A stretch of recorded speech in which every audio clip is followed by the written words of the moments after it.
Students, in this video I'll be discussing the topic stack.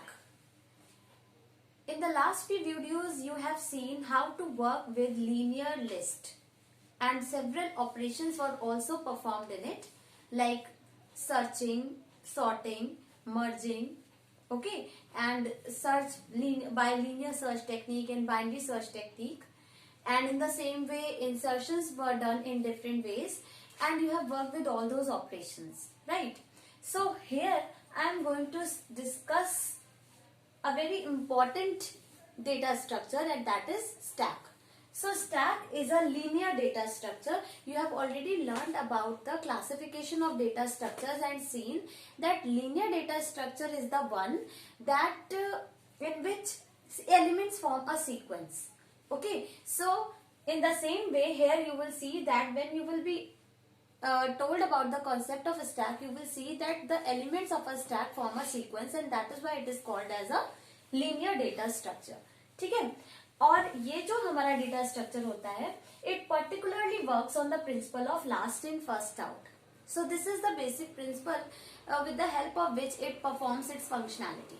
ठीक है, तो सबसे पहले आप देखो कि here is a linear list और ये जो लीनियर लिस्ट है इसमें हमारे एलिमेंट सॉर्टेड हैं. ठीक है, तो सपोज मुझे इस लिस्ट में अगर कोई एलिमेंट इंसर्ट करना होता था, सपोज मुझे इस लिस्ट में एलिमेंट 15 इंसर्ट करना है, तो मुझे उसकी एप्रोप्रिएट प्लेस, क्योंकि ये सॉर्टेड लिस्ट है तो एप्रोप्रिएट प्लेस उसकी यहाँ होती है. ठीक है, यहाँ पे आना चाहिए 15 और इस वजह से हम सारे एलिमेंट्स को वन पोजीशन फॉरवर्ड कर देते थे, मतलब एक पोजीशन आगे शिफ्ट करके एक्स्ट्रा सेल हमारे पास ऑलरेडी होती थी और हम यहाँ पे इस एलिमेंट को इंसर्ट कर देते थे, मतलब हमारा एलिमेंट बीच में इंसर्ट हो सकता था.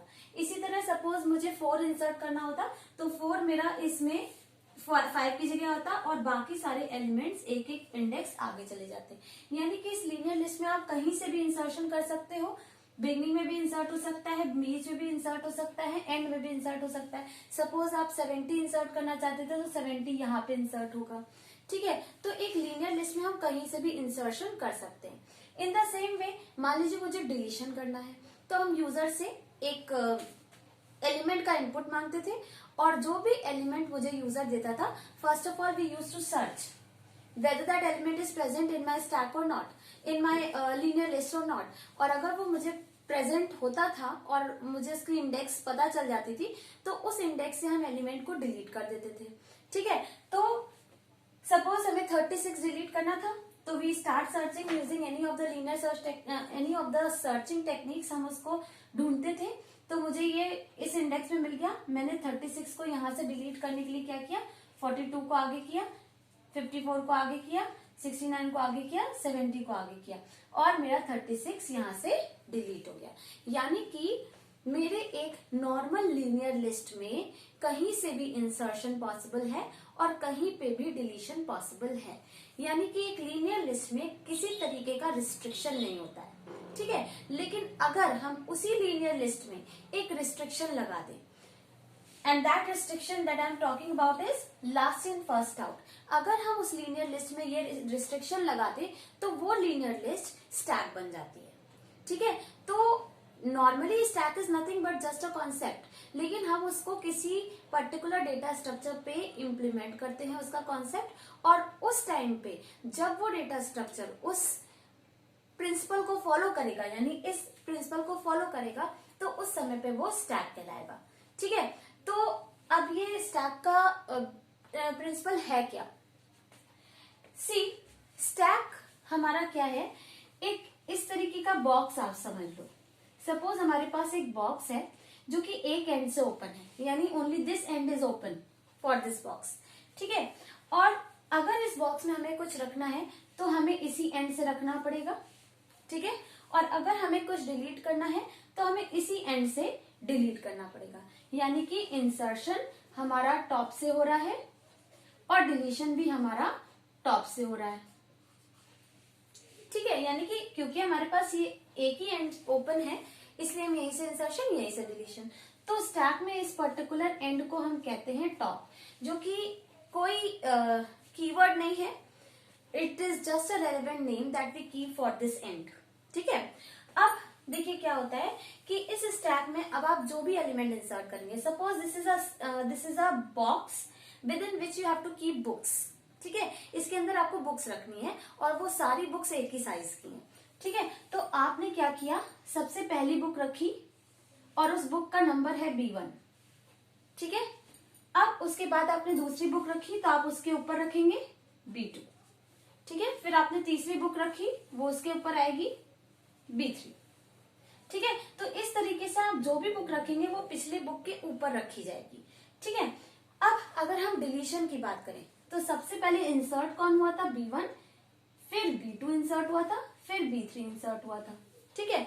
लेकिन अगर मैं आपसे कहूं कि अब आप इस बॉक्स में से बुक्स को निकालिए, तो निकालते समय हमें सबसे पहले कौन सी बुक निकालनी पड़ेगी, B3, क्योंकि B3 सबसे ऊपर है तो यही बुक सबसे पहले निकलेगी। So even if we wanted to take out book number B1, हम पहले B3 निकाल पाएंगे, फिर B2 निकाल पाएंगे, उसके बाद ही हम B1 को निकाल पाएंगे।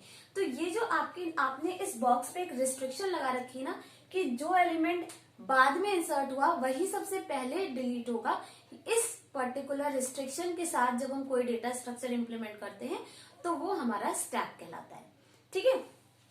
तो यहाँ पे कोई भी डिस्क्रिपेंसी नहीं चलेगी, आप चाहकर भी B2 को पहले नहीं निकाल सकते, आपको B2 निकालने के लिए B3 पहले निकालना ही पड़ेगा, तभी आप B2 को निकाल पाएंगे, ठीक है। So this is the concept of LIFO, that is last in first out.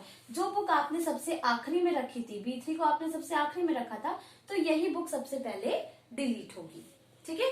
तो यहाँ पे मैंने इसको वर्टिकली शो किया है क्योंकि ये वर्टिकली रिप्रेजेंट करे तो समझना आसान होता है, लेकिन लीनियर लिस्ट के फॉर्म में हम इसको इम्प्लीमेंट कर रहे हैं। लीनियर लिस्ट मेमोरी में हमेशा हॉरिजॉन्टल होती है, तो वो हॉरिजॉन्टल ही रहेगी। आप ये मत समझिए कि इस तरीके से स्टैक मेमोरी में प्रेजेंट होता है, ठीक है। स्टैक हमेशा ऐसे ही प्रेजेंट होगा, और ये जो एंड हम बोल रहे हैं, ये जो हमारा आखिरी एलिमेंट होता है ना, इसी को हम टॉप मान लेते हैं।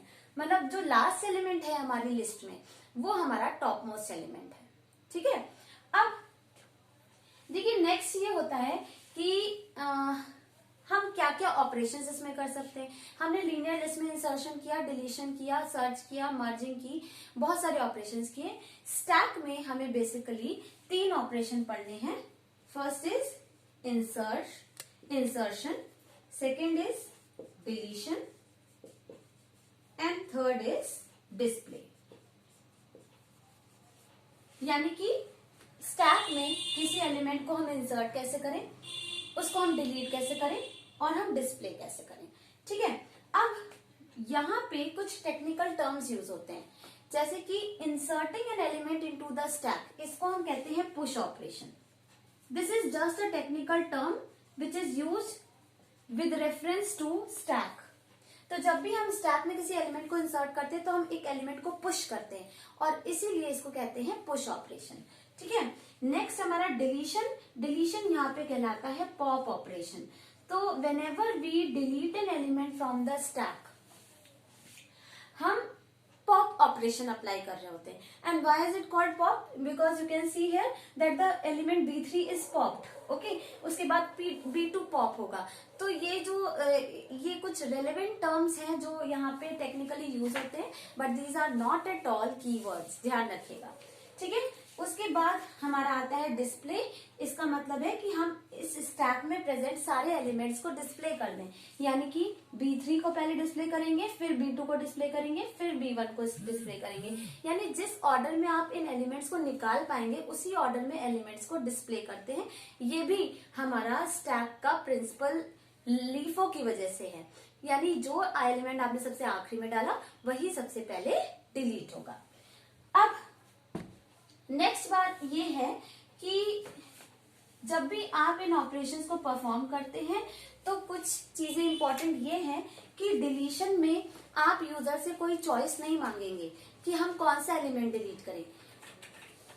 स्टैक कहता है element has to be deleted from the top only. तो जब भी आप डिलीशन परफॉर्म करोगे आपको टॉप मोस्ट एलिमेंट ही डिलीट करना पड़ेगा, आपके पास कोई चॉइस नहीं है। जैसे कि लीनियर लिस्ट में होता था कि हमें 20 डिलीट करना है, तो हमने 20 को यहाँ से डिलीट कर दिया और बाकी एलिमेंट्स को आगे शिफ्ट कर दिया। तो यहाँ पे ये ऑप्शन हमारे पास स्टैक में नहीं होगा। अगर ये ऑप्शन है तो फिर वो लीनियर लिस्ट है, स्टैक नहीं है। ठीक है, इसी तरह से जब हमें कोई एलिमेंट इंसर्ट करना है तो हमें बीच में इंसर्ट करने की कोई ऑप्शन नहीं है, शुरुआत में इंसर्ट करने का कोई ऑप्शन नहीं है, एंड में ही ऐड होगा। तो अगर आपको बिफोर बुक ऐड करनी है तो आप यहीं तो ऐड कर पाएंगे, यहाँ तो ऐड नहीं कर पाएंगे। ठीक है, तो ये हमारी रिस्ट्रिक्शन है इस प्रिंसिपल की वजह से। So let us now discuss these operations in detail. Talking about the operations on stack, there are basically 4 kind of operations that you are going to study.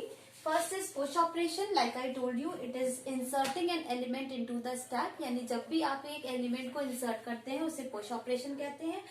Deleting an element from the stack is called pop operation. Display operation means displaying all the elements of the stack from top to bottom, यानी कि reverse order में आप list को print करेंगे because of the LIFO principle. Peak operation means inspecting the topmost element. तो peak operation में आप element आपके स्टैक का टॉपमोस्ट एलिमेंट क्या है ये सिर्फ डिस्प्ले करते हैं, हम इसमें एलिमेंट को डिलीट या इंसर्ट नहीं करते। So displaying only the topmost element of the stack is called peek operation, इसीलिए हम इसको इंस्पेक्शन भी कहते हैं। So this particular operation is also termed as inspection because it inspects the value of the topmost element. लेकिन displays और peak में difference क्या है? Display will display all the elements whereas peak will display only the topmost element. ठीक है, अब जब हम इन ऑपरेशंस को परफॉर्म करते हैं या करने जाते हैं तो हमें कुछ एक्सेप्शनल सिचुएशंस का ध्यान रखना चाहिए। ठीक है, क्योंकि नॉर्मली तो हम इंसर्ट कर ही सकते हैं, डिलीट कर ही सकते हैं, और कैसे करते हैं वो आप प्रोग्रामिंग में देखेंगे। लेकिन जब हम ये प्रोसेस करने चलते हैं तो हमारे सामने 2 एक्सेप्शनल सिचुएशंस आ सकती हैं जिनको हम कहते हैं ओवरफ्लो एंड अंडरफ्लो। तो ये ओवरफ्लो की सिचुएशन ये होती है कि आप एक एलिमेंट को इंसर्ट करना चाहते हैं लेकिन उस लिस्ट में अभी इंसर्शन के लिए कोई जगह नहीं है। ठीक है, तो overflow means that there is no more space for insertion. इसका मतलब ये है कि सपोज आपकी ये स्टैक है और इसकी कैपेसिटी 10 बुक्स को स्टोर करने की थी। ठीक है, तो आपने क्या किया, 10 बुक्स स्टोर की। सपोज यहां तक आपने बुक्स स्टोर की, अब ये 10 है कि नहीं उससे फर्क नहीं पड़ता, यहां तक की उसकी कैपेसिटी थी, आपने पूरी स्टैक भर दिए। अब अगर इसके बाद आप इससे कहेंगे कि एक और बुक इंसर्ट कर दें तो ये जो पर्टिकुलर स्टैक है ये मुझसे कहेगा कि I don't have any more space left for insertion, तो मेरे पास जगह नहीं है तो मैं इस बुक को इंसर्ट नहीं कर सकता। तो अगर ऐसी सिचुएशन आपकी प्रोग्रामिंग में आती है जिस समय आप इंसर्शन कर रहे होते हैं तो उसको हम कहते हैं कि ओवरफ्लो अकर हो गया है और हम इंसर्शन नहीं कर सकते। ठीक है, अगर ये सिचुएशन नहीं होती है तभी you go for inserting an element. तो ये सिचुएशन इंसर्शन के टाइम पे आपको डील करनी पड़ती है। But let me tell you very interesting thing about this overflow operation. देखिए होता क्या है कि हमारी जो लिस्ट होती है उसमें एलिमेंट्स के इंसर्शन की कोई लिमिट नहीं होती। क्यों? क्योंकि हम एक लिस्ट में एलिमेंट, इस पर्टिकुलर लिस्ट स्टैक की अगर बात करें तो स्टैक में एलिमेंट एंड में ऐड होता है। ठीक है, तो जैसे ही आप एंड में एलिमेंट ऐड करोगे, आपने अपेंड किया तो आपका क्या हुआ, एक सेल भी ऐड हुई और सेल के साथ साथ उसमें एक वैल्यू भी ऐड हो गई। ठीक है, और फिर आपको एक इंसर्शन करना है तो एक और नई सेल ऐड हो गई और उसमें वैल्यू इंसर्ट हो गई। आपने अपेंड फंक्शन यूज किया है। अपेंड फंक्शन लिस्ट में क्या करता है, it always adds element at the end, और वो कभी आपसे ये नहीं कहता कि लिस्ट का साइज अब भर चुका है और ओवरफ्लो हो गया है। ठीक है, तो ओवरफ्लो की ये सिचुएशन लीनियर लिस्ट के केस में आपके पास नहीं आएगी।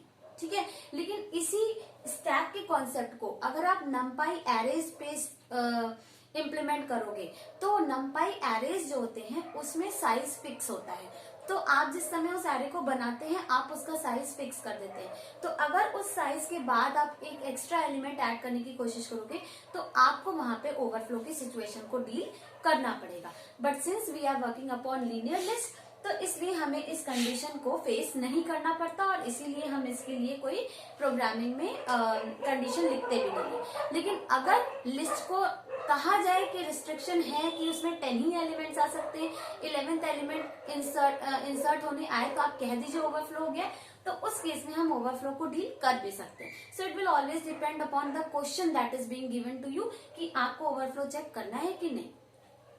ओवरफ्लो की एक और कंडीशन होती है जिसको हम प्रोग्रामिंग में कभी डील नहीं करते, and that is memory getting saturated. कि अब रैम में पूरा स्पेस ऑक्यूपाइड है और रैम में ही जगह नहीं है कोई भी वेरिएबल क्रिएट करने की और उसमें वैल्यू स्टोर करने की. तो उस सिचुएशन को तो हमने किसी भी प्रोग्राम में आज तक डील नहीं किया है, तो उस सिचुएशन को हम यहाँ पे भी डील नहीं करेंगे. So as a summary you can say that overflow को हम लीनियर लिस्ट के केस में, यानी stack as a linear list के केस में डील नहीं करने वाले हैं. ठीक है. दूसरी सिचुएशन होती है अंडरफ्लो, जो कि आपके सामने आएगी pop operation, display operation and peak operation के केस में. अंडरफ्लो का मतलब है कि आपसे बोला जा रहा है हमारी स्टैक की सिचुएशन ये है, ठीक है, एम्प्टी है वो, और आपसे कह रहा है कि you just delete an element. तो जब स्टैक में कोई एलिमेंट नहीं है तो आप डिलीट कैसे करेंगे. ठीक है. अगर एलिमेंट होगा, कम से कम एक एलिमेंट होगा तो आप डिलीशन कर सकते हैं, लेकिन अगर एलिमेंट ही नहीं है तो डिलीशन कैसे करोगे. तो उस केस में आप पहले ही चेक करोगे अंडरफ्लो है कि नहीं. ठीक है.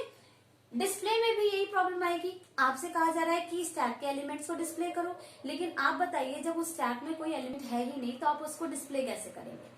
ठीक है. तो अंडरफ्लो की सिचुएशन आपकी डिस्प्ले ऑपरेशन में भी आएगी. और लास्ट है हमारा पीक ऑपरेशन. तो ये जो पीक ऑपरेशन है ये टॉप मोस्ट एलिमेंट को डिस्प्ले करता है. तो जब स्टैक एम्प्टी है तो उसमें टॉप मोस्ट एलिमेंट होने का तो कोई मतलब ही नहीं है ना. तो इसलिए आपका इस केस में भी आपको चेक करना होता है कि कम से कम एक एलिमेंट तो हो, ताकि हम उसको टॉप मोस्ट एलिमेंट मान लें और हम उसको डिस्प्ले कर दें. तो इन तीन सिचुएशंस में आपको अंडरफ्लो चेक करना पड़ेगा और इस केस में आपको ओवरफ्लो चेक करना पड़ेगा. So I am just giving you a small hint कि हम अंडरफ्लो ओवरफ्लो चेक कैसे करेंगे. ये एक लिस्ट है. लिस्ट का साइज अगर हम 10 फिक्स कर दे, तो अगर मेरी स्टैक की लेंथ, सपोज मेरा जो स्टैक है मतलब एक लिस्ट वेरिएबल है, उसका नेम है stk. तो अगर stk की लेंथ 0 है, 10 है, सॉरी, अगर ऑलरेडी 10 है तो ओवरफ्लो हो गया. अब हम अगर और इंसर्शन करने जाएंगे तो हमारे पास जगह नहीं है क्योंकि ऑलरेडी उसमें 10 एलिमेंट्स हैं. ठीक है. तो this way you can check for overflow. Underflow कैसे चेक करोगे. अगर इसी स्टैक की लेंथ 0 है तो फिर क्या हुआ, अंडरफ्लो. 0 लेंथ कब आएगी, जब एक भी एलिमेंट उस स्टैक में प्रेजेंट नहीं है. तो अगर ऐसी सिचुएशन है तो आपका अंडरफ्लो हैज अकर्ड. और उस सिचुएशन में ना ही आप डिस्प्ले कर सकते हैं, ना ही डिलीट कर सकते हैं, और ना ही पीक ऑपरेशन परफॉर्म कर सकते हैं. Okay children, in this video I'll be keeping my discussion only till this point, and in the next video I'll be taking up push, pop and display operations in detail. So thank you so much.